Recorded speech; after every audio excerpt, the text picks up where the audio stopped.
Good morning friends. आज 7 दिसंबर 2021 का हम लोग करंट अफेयर्स देखेंगे। इस तारीख के जितने भी महत्वपूर्ण प्रश्न करंट अफेयर्स के बन रहे थे उन सभी प्रश्नों को मैंने शामिल करने का प्रयास किया है। आप सभी प्रश्नों को अच्छे से देखें। तो आइए आज का पहला प्रश्न। एक्स एकुवीरन एकुवीरन भारत और किस देश के बीच का युद्ध अभ्यास है? Option A Maldives, option B America, option C France, option D Nepal. तो इसका सही आंसर होगा ऑप्शन ए मालदीव। बता दें कि यह इसका 11वां संस्करण है जो कि कहाँ हुआ है? मालदीव में ही हुआ है। ये मालदीव और भारत के बीच का होने का संस्करण है और ये मालदीव में ही हुआ है। कहाँ हुआ है?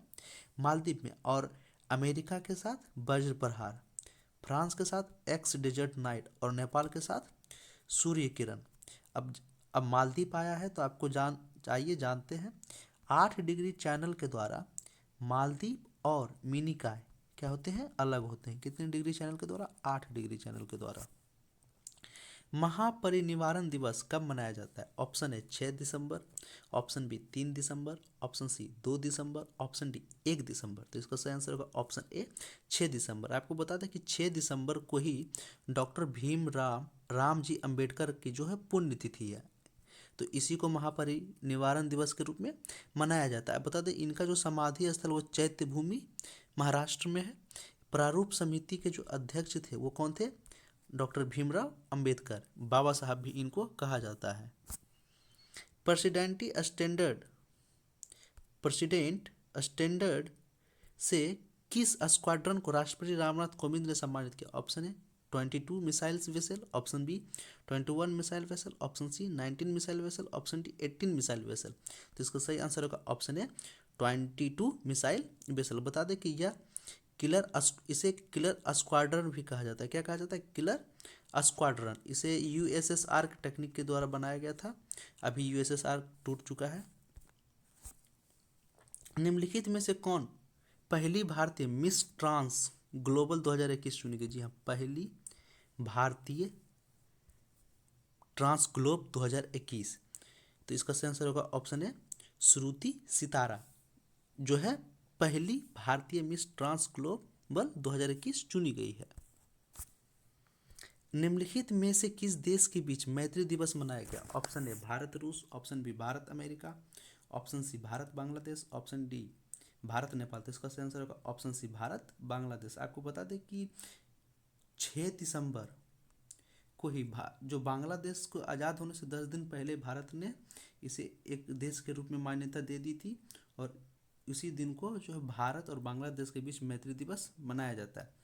और आपको बता दें कि मैत्री सेतु जो है, कौन सेतु? मैत्री सेतु, ये त्रिपुरा और बांग्लादेश के बीच है जिसकी लंबाई 1.8 किलोमीटर है।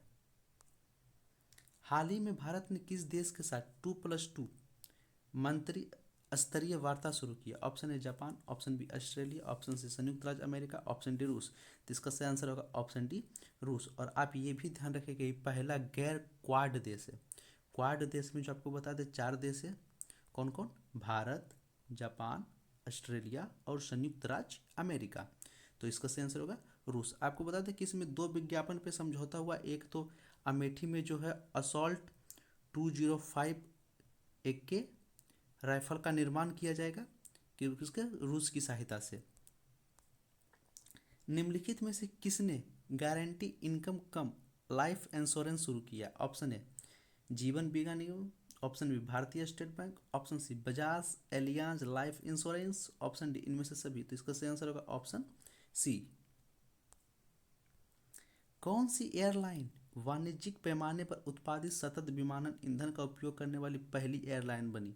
Option A British Airways, option B एशियाई airlines, option C Air India, option D IndiGo. तो इसका सही आंसर होगा ऑप्शन ए ब्रिटिश एयरवेज। और इसका जो है लक्ष्य कि वो 2050 तक शुद्ध कार्बन उत्सर्जित हासिल कर ले। आपको बता दें कि इंदिरा गांधी एयरपोर्ट का लक्ष्य क्या है? 2030 तक शुद्ध कार्बन लक्ष्य को को जो है हासिल करना।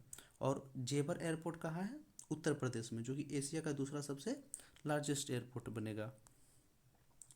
कर्मचारी भविष्य निधि संगठन EPFO में भविष्य निधि आयुक्त के रूप में किसे नियुक्त किया गया? Option A Sanjeev Reddy, option B Sambit Patra, option C Vivek Johir, option D Neelam Shamirao. तो इसका आंसर होगा ऑप्शन ए संजीव रेड्डी।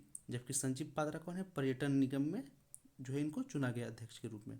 बता दें आपको कि यह श्रम और रोजगार मंत्रालय की वैधानिक निकाय, जी हाँ वैधानिक, यानी इसे संशोधन करके जोड़ा गया है, जिसकी स्थापना 4 मार्च 1952 को की गई थी। कब की गई, 4 मार्च 1952। ये कैसी निकाय है, वैधानिक निकाय। Garden rich ship builders and engineers द्वारा लॉन्च किए गए भारत का पहला सर्वेक्षण पोत कौन है, भारत का पहला सर्वेक्षण पोत। ऑप्शन है सिंधक, option B Sindhuvir, option C करंज, ऑप्शन डी बेला। तो इसका आंसर होगा ऑप्शन ए संध्यक। क्या है, संध्यक। जबकि सिंधुवीर किसको, भारत ने म्यांमार को लीज पर दिया है। और करंज तो आप जानते हैं, बेला जो है ये चौथी स्कॉर्पियन पनडुब्बी है, जिसे अभी हाल ही में नौसेना में शामिल किया गया। आपको बता दें कि समुद्र की जो गहराई वो फैदोमीटर में मापा जाता है, किसमें, फैदोमीटर में। और रडार का उपयोग किस में होता है, समुद्र के नीचे जो चट्टान, कटक या जो भी चीज़ होती है उसको पता लगाने के लिए किसका उपयोग किया जाता है, रडार का। केंद्र सरकार ने स्मार्ट सिटीज मिशन के कार्यान्वयन के लिए समय सीमा कब तक बढ़ाया है। Option A 2023, option B March 2023, option C फरवरी 2025, ऑप्शन डी अगस्त 2024। तो इसका सही आंसर जो होगा ऑप्शन ए जून 2023 तक जो है इसको क्या किया गया है, बढ़ा दिया गया है। इस योजना को जो है जून 2023 तक बढ़ा दिया गया है। आइए अब हम लोग कल के प्रश्न को देखते हैं एक बार, बहुत ही जल्दी हम लोग इसके रिवीजन कर लेंगे। तो ये पहला प्रश्न, फॉर्चून इंडिया के अनुसार भारत की सबसे शक्तिशाली महिला निम्नलिखित में से कौन बनी। तो इसका आंसर होगा निर्मला सीतारमण, वित्त मंत्री हैं ये। राष्ट्रीय संपत्ति पुनर्निर्माण कंपनी के अध्यक्ष कौन बने। तो इसका सही आंसर होगा प्रदीप शाह। भारतीय राष्ट्रीय राजमार्ग प्राधिकरण NHAI के अध्यक्ष कौन बने। अलका उपाध्याय जो है इसके क्या बने हैं, अध्यक्ष। किसके, NHAI। निम्नलिखित में से किसने चैंपियन फोएस पुरस्कार जीता। तो इसका सही आंसर क्या है, निखिल श्रीवास्तव। कहाँ, USA में। ये इंडियन USA यानी भारतीय अमेरिकन नागरिक हैं और ये गणितज्ञ हैं। ये पुरस्कार किसके, गणित के क्षेत्र में दिया गया। सेमेरू ज्वालामुखी निम्नलिखित में से कहाँ स्थित है। तो कहाँ है, इंडोनेशिया के कहाँ, जावा द्वीप पर। किस द्वीप पर, जावा द्वीप पर, इंडोनेशिया के जावा द्वीप पर। निम्नलिखित में से किसने राष्ट्रीय सामान्य दस्तावेज पंजीकरण प्रणाली और वन अधिकार मोबाइल ऐप लॉन्च किया है। तो गिरिराज सिंह। कहाँ की है, त्रिपुरा में। विकास पंचायती राज्य मंत्री हैं, ग्राम विकास और पंचायती राज्य मंत्री। अश्विनी वैष्णव रेलवे मंत्री, रेलवे नहीं रेल मंत्री। यूनेस्को ने निजामुद्दीन को शहरी नवीनीकरण पहल के संरक्षण प्रयास के लिए कितने पुरस्कार दिए, 2 पुरस्कार।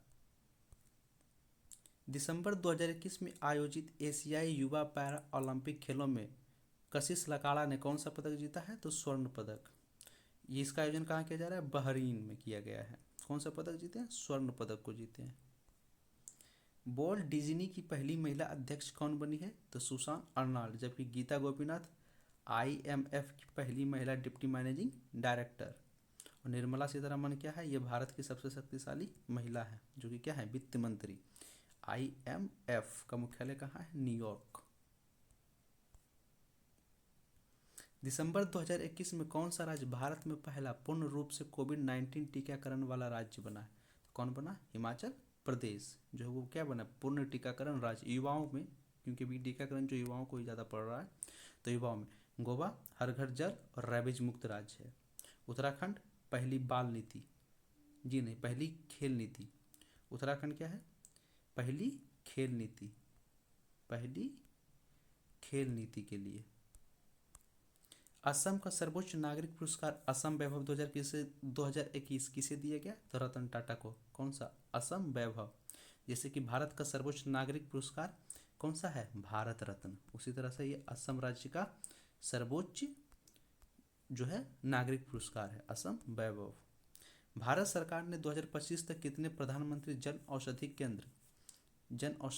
केंद्र PMBJKS खोलने का लक्ष्य रखा है। तो इसका आंसर होगा ऑप्शन बी 10,500।